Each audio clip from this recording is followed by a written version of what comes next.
Okay, let's unpack this. The alt season, many have been waiting for, appears to be happening right now, but maybe not where you'd expect. In this deep dive, we're going to look at how insiders, Wall Street types, crypto titans, they're picking the next big tokens. But not just by buying them directly, they're investing in the public companies holding these tokens. Our mission today, cut through all that noise. We want to show you exactly how this new playbook works, how it's all being shaped by these big shifts in U.S. policy, and critically, how you can maybe position yourself for potential gains while, avoiding some pretty significant risks. Yeah, and we'll be pulling insights from a couple of key sources here. There's a YouTube video transcript, Crypto Explosion. Wall Street is pumping these altcoins right now, from Kyle Chassey's channel. And also, How to Get Wrecked Buying Bitcoin Treasury Companies from Bitcoin University. Sort of it gives you both sides of the coin, the potential and the pitfalls. Great. So to really get this new alt season, we need to set the scene first. What's actually been going on in Washington that's creating this, well, this whole environment? Well, it's fascinating, really. We're seeing probably the biggest pivot in U.S. crypto policy since the industry started. It's directly feeding this stock-based alt season. Hmm. Just think about it. Within days of taking office, Trump signed an executive order rolling back Operation Chokepoint 2.0. Right, the one that made banking hard for crypto firms. Exactly. That immediately sent the signal, a more open environment. Then the White House banned plans for a U.S. central bank digital currency, a CBDC. Okay, taking a potential government competitor off the table. Pretty much. It gave existing digital assets a much clearer path for, institutional money. Plus, they set up this president's working group on digital assets, told agencies to rethink their crypto policies, and then just a few weeks later, another executive order setting up a strategic Bitcoin reserve. So the U.S. Treasury is officially holding Bitcoin as a long-term national asset. Wow, okay. That's big. It is. And the order also created a stockpile for seized or acquired tokens. Important note, not through direct government buying, but handling seized assets. The whole tone just shifted, from managing risk to actively talking about supporting American leadership in digital assets. That opened the doors for funds, treasuries, these new trading vehicles. And actually, tomorrow is a really significant day. The working group's 180-day report is due. What are we expecting from that? Well, recommendations for a national framework for stablecoins, clear market structure rules, protections for innovation. You could even detail how the U.S. government might, accumulate Bitcoin or other digital assets itself. This report is going to seriously shape how capital flows, treasury strategies. It's really setting the stage for more traditional money. Okay, so policy shifting, making things more welcoming for institutional players. You'd think we'd see a flood of new ETFs, right? Traditional products. But the SEC, they're still pretty slow, pretty methodical. So how has that caution actually created this opportunity we're talking about? Exactly. That's the paradox. Even with a friendlier tone from the top, getting actual approvals for new ETFs, things like the Truth Social Bitcoin ETF proposal, or Grayscale converting its Solana trust, the Bitwise 10 Crypto Index ETF. It's rare. They keep getting pushed back.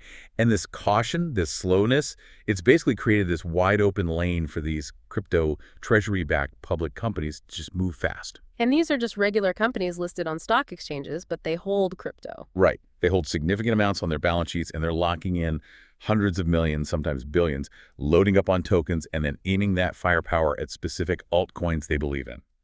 That's why these deals, these companies should definitely be on your radar right now. Okay, so these treasury companies are making waves. But if I'm interested in altcoins, why should I care about their stocks? Why not just buy the tokens themselves? Isn't that simpler? That's a really important question, and it's what a lot of people are missing, I think. The reality is some of these new crypto stocks are actually running much harder than the tokens they hold. The data is pretty stark.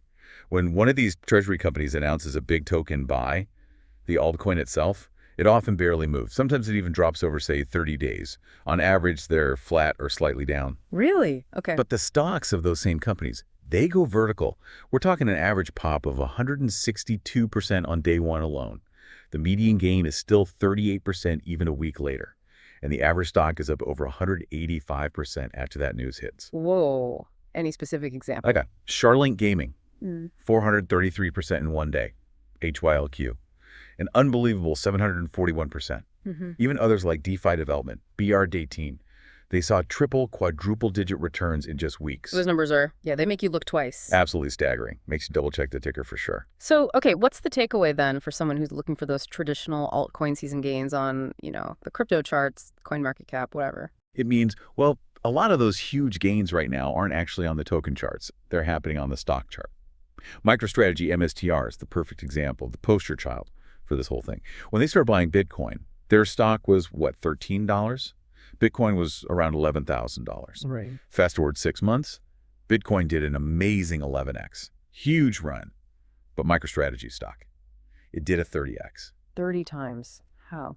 Because every time MSTR stock traded above its net asset value, basically, Yeah. the market valued the company higher than the Bitcoin it held. The CEO, Michael Saylor, could sell more stock at that premium. He'd raise more cash, buy even more Bitcoin per share. The market loved it, rewarded him for stacking more, and it just multiplied the gains. It became this powerful, virtuous cycle. That's a really interesting dynamic. Is this just about Bitcoin, though, or are we seeing this happen with other cryptos now, too? Well, if you look at the bigger picture, billionaire investor Bill Miller, he basically said he thinks in 20 or 30 years, every company might be a Bitcoin treasury company. Every company. Why? His argument is the underlying protocol, Bitcoin's value system, is just much more stable than, traditional fiat tech. He thinks fund managers buying Bitcoin-related stocks and bonds will probably outperform those who don't. And yeah, it's definitely not just Bitcoin anymore. Pandora's box is wide open. We're seeing over 30 new public company vehicles now targeting all sorts of altcoins. Things like BNB, Hype, Sui, Tron. Okay, give me some examples there. What's happening with, say, BNB? Yeah, BNB has some huge plays. CA Industries, they're backed by 10x Capital. YZI Labs, they're doing a $500 million deal, potentially up to $1.25 billion to build the world's biggest public BNB treasury. It'll trade on NASDAQ under VAP. They've got like 140 institutional investors lined up. Okay, wow. And Windtree Therapeutics announced a $200 million BNB strategy. Liminatus is deploying up to $500 million into BNB. Even CZ, the Binance CEO, confirmed, new BB treasury deals are happening weekly. Then you've got Hype. Lions Group is setting up a $600 million facility for a Hype treasury. Sonic Biotherapeutics is aiming for over $583 million in Hype, raising over $300 million in new capital. And newer coins, too, like Sui. Yep. Mill City Ventures locked in $450 million in a private placement specifically to buy Sui, backed by some big VCs.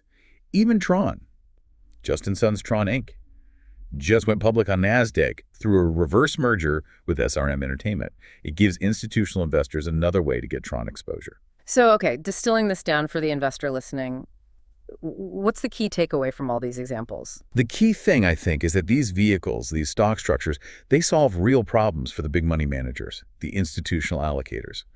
By wrapping crypto treasuries up in stocks or funds, these large institutions get exposure to altcoins, even DeFi, decentralized finance without the headaches. What kind of headaches? Things like self-custody, holding your own private keys, which is complex and risky for big firms.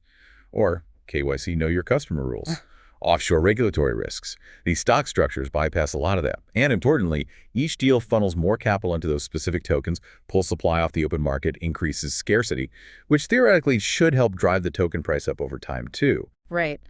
This does sound like a pretty incredible opportunity, almost like a backdoor way to play the altcoin market with potentially amplified gains. But you know the saying, high reward usually means high risk. So, should you just dive headfirst into every single one of these altcoin treasury stocks you see popping up? Yeah, definitely need to pump the brakes there. Not so fast. The mechanics driving these deals are powerful, absolutely. But they can cut both ways. Understanding the risks is, well, it's just as crucial as seeing the opportunity. At first glance, it seems like this infinite money flywheel, right? Running full tilt on the stock market. And in a way, it kind of is initially. Think about the cycle. Yeah. Company raises money, often through a PIPE deal, that's private investment in public equity, selling shares direct to institutions, or maybe an ATM offering at the market, selling shares gradually. Okay. Then they announce a big token purchase. News hits. Market gets hype. Stock price shoots up, often way, way above the actual value of the crypto they just bought. That premium we talked about. It's exactly the premium. This inflated stock price then lets them sell more shares at that higher price, raise even more money, buy more tokens. It's this self-feeding loop. Seems unstoppable, almost. It can feel that way. Yeah. But that feedback loop doesn't go on forever. Here's the catch. As soon as those new shares from the PIPE or ATM deals unlock and can be traded, The early investors cash out. bingo. Early investors often start dumping those shares. Suddenly the market's flooded and the stock price can just crater overnight sometimes. We saw Charlene Gaming, Endexy, their stocks dropped 70% even more. And it didn't even matter what the underlying token was doing. Bitmine Immersion, it pumped from like $4.25 to $135 in less than a week. Insane run then. Right. Plummeted 75% down to $35. Ouch. Yeah. So just because they trade on the NYSE or NASDAQ doesn't make them inherently safe. This new altcoin market within the stock market is just as volatile, maybe even more so than altcoins themselves. Huge moves up, but equally brutal moves down. Okay, so volatility is key. You mentioned net asset value earlier. How does that play into the risk? NAV and MNAV. Right, NAV and MNAV. Super critical concepts here. NAV, net asset value per share, is pretty simple conceptually. It's the total dollar value of all the crypto the company holds, minus its debts, divided by all the outstanding shares. So what each share is worth in terms of the underlying crypto? Essentially, yeah, it's what you'd theoretically get if they liquidated everything right now and gave you your slice. MNAV is the multiple of net asset value. Just take the current share price and divide it by that NAV per share. Okay, so it shows the premium. Like an MNAV of 2 means the stock is trading at twice its underlying crypto value. Exactly. And the big risk here is MNAV compression. When that multiple shrinks, you can lose money or underperform badly, even if the underlying crypto is doing well. Think about this scenario, a Bitcoin treasury company. Maybe it increases its Bitcoin holdings by 50%. Good news. And Bitcoin's price doubles. Great news. You'd expect the stock to soar, right? Absolutely. But what if its MNAV drops from, say, 4.0 down to 2.0 during that same time? Well, the stock might only go at 50%. You've dramatically underperformed just holding Bitcoin directly. Wow, okay. So the premium evaporating hurts you badly. Terribly. And even MicroStrategy, the leader, it traded below an MNAV of 1.0 in the last bear market, meaning the stock was cheaper than the Bitcoin it held. And as more of these treasury companies launch, especially for Bitcoin, you expect MNAVs to naturally compress just due to competition. So a falling MNAV plus a falling crypto price, that's a recipe for disaster, particularly for smaller, maybe less experienced operators. Are there other risks besides the MNAV compression? Oh yeah, plenty. You've got potential management issues. Are they making smart decisions?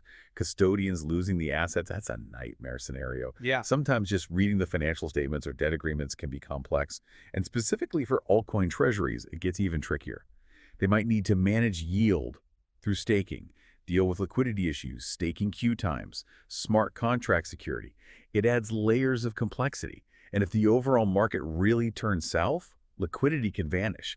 Altcoin prices can fall much, much faster than Bitcoin. There's a real risk these companies could go bankrupt, be forced to sell their token treasuries into a weak market, and just crush prices even further. Yeah, this really hammers home that you absolutely need to understand the mechanics, the plumbing behind these things. Absolutely critical. Understanding the whole cycle, the PIPE financing, how the premium works, those share unlocks, you have to grasp that if you're watching this space. You constantly need to ask yourself, am I buying the real underlying value of the tokens here? Or am I just paying a huge premium fueled by hype and momentum? Okay, so that brings us to the big question for anyone listening, weighing their options. Are these new crypto stocks actually worth your time and capital? Or are they maybe just another shiny distraction in a very noisy market? Yeah, it's the million-dollar question, isn't it? The truth is, look, if you're seeking leverage, if you think you can spot that early momentum, these stocks can offer significantly bigger upside than just holding the spot token, especially in a raging bull market. We saw MicroStrategy turn an 11x Bitcoin move into a 30x stock run. We saw Bitmine's NAV jump from $265 million to $2.7 billion in 3 weeks. That wasn't just Ethereum pumping, that was fresh capital flooding in via the stock. If you catch those cycles early, you could potentially compound your position using the market's own enthusiasm, its own money. But there's a big but. A very big but. The risks, as we discussed, can be absolutely brutal. Those same high-flying stocks can crash back to earth incredibly fast if that premium disappears or if insiders start heading for the exits. You could end up trapped in a stock that's just drifting sideways or downwards, unable to sell easily, even while the actual altcoin you liked is taking off on its own. And maybe most importantly, if you're buying late after the stock has already had a massive run-up, you're probably just providing the exit liquidity for the early investors and the PIPE guys. Personally, looking at the source material, the author admits they're still kind of on the fence about actually trading these stocks themselves. The potential gains are insane, yes, but the risks are equally crazy. So caution on the stocks, but what about the underlying tokens? Now that's different. The author explicitly says They would absolutely be interested in accumulating the actual altcoins that these big treasury companies are targeting.